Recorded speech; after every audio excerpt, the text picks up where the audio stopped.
Everyone knows that stories are made up of words. But did you know that a single letter or word can tell an entire story? You see, just as we look at the story's plot, settings, and characters, we can also study the history of an individual letter, where it developed, and the cultures and people who helped shape it. Looking into a story of a letter is like counting the rings of a tree. Compared to languages such as Greek or Chinese that date back thousands of years, English is just a sapling in the linguistic forest. But the stories of its letters often start long before English itself took root. One such letter is W.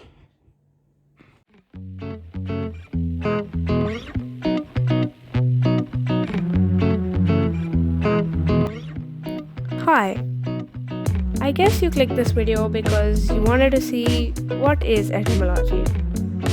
At least that's one of the reasons. Yeah, etymology. You must be thinking, why should I know about etymology? What's so special about it? Well, it's important, and this is why. Anyway, let's talk about a more interesting topic. Letters. I mean, not the letters themselves, but their history. I'm talking about one letter in particular, W. So, have you ever thought, why is W called W when it's written as double V? And that's what I'm going to be talking about today. And before we start, let's dig a little deeper in W's origins. The story begins with an Egyptian heliograph H. Egyptian had a weird writing system where the letters could either represent a collection of sounds or what the symbol looked like. For example, the heliograph H could represent the sounds H or mace. There were a few problems with Egyptian heliographs. First off, it's not an alphabet, and contrary to popular belief, they're also not like Chinese, where each character stands for an idea. Rather, they function mostly as a syllabary. Each character stands for an entire syllable. Take Japanese's hiragana for one of the world's most widely used modern syllabaries. The good news, it takes less time and less room to write things. The bad news, it takes longer to memorize a syllabary than an alphabet. Japanese has a relatively few characters for a syllabary, about 48. Egyptian, on the other hand, has hundreds, if not thousands. Adding to the problem, Egyptian has a confusing system where the symbols used can also represent what they look like. So some scribes decided they needed a way to write out what these characters sounded like. As a sort of shorthand, they took various symbols from the helioglyphs and created a new alphabet. We now call it the ProtoSinaitic writing system. Notice the symbol wow? That symbol was taken from the mace heliograph and made the W sound. There is a reason why they choose these characters to represent these sounds. The word in the scribes' language for mace was wow, so they used it to represent the W sound and named it after what it looked like. If this sounds confusing, think of it like this.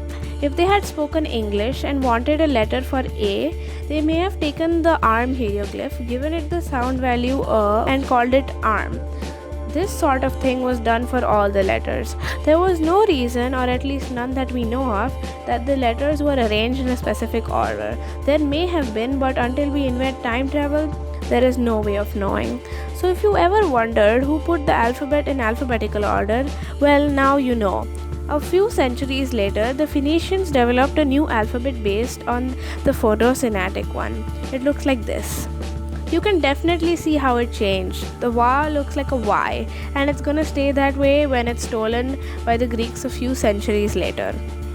The Greeks took the Y and renamed it Ypsilon. Y in uppercase, the only case that existed at the time. A few centuries later, sometime around 700 BC, the alphabet was stolen again by the Etruscans.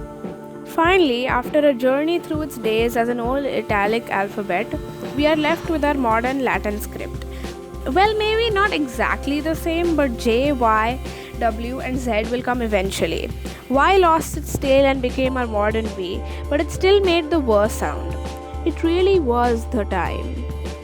And then the sound shift occurred, and all the W sounds became the Spanish V sounds, and they stayed that way in Spanish. but in other Romance languages, it went on to become the V sound, represented by the letter V in English. The problem here was there was one letter for the sounds V, and V. Old English, however, did still have a lot of V sounds it needed to represent. It got around it by taking one of the letters from its old runic alphabet and turning it into. There was a stylistic way of writing V with a rounded bottom. A difference between the two began to be distinguished in the 7th century, but up until even Shakespeare's time, these two were interchangeable. But the two eventually separated into V and U. In late Latin and early French, they needed a way to represent the V sound in place names, so they put two U's together and made a double U. When the Normans invaded, this became a preferred way of spelling it. Germans had done something slightly different. The letter V made the F sound. They needed a way to write V. The solution: put two V's together to make a double V, and it's still called double V in many languages. The printing press was invented in Germany, so only German letters were included in the type. As a result, printers couldn't use UU, so they substituted it with the German W. The letter was still called W, though, and not double V. This led to it also being written as double V, and then it became the only possible form. As I was raised in Dubai, I fortunately was exposed to the Arabic language, and I found out that Arabic is a supremely logical language. To write a word, phrase, or sentence in Arabic is like crafting an equation, because every part of it is extremely precise and carries a lot of information. It's one of the reasons of what we've come to think of as Western science, mathematics, and engineering was really worked out in the first few centuries of the Common Era by the Persians, Arabs, and the Turks. When the language finally made their way into Europe, which is to say Spain, in the 11th and 12th century, there was a tremendous interest in translating the language into an European language. There were problems.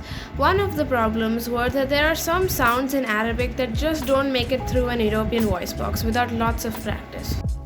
Now we have found an answer to our question. Why is the letter W called W and not double V? It is called so because this 23rd letter alphabet is a bit of a wonder. The complications of W are double-fold because of its name W and its shape double V. Even while the letter W form became standardized across Europe thanks to the German printing press, the pronunciations of the English W remain.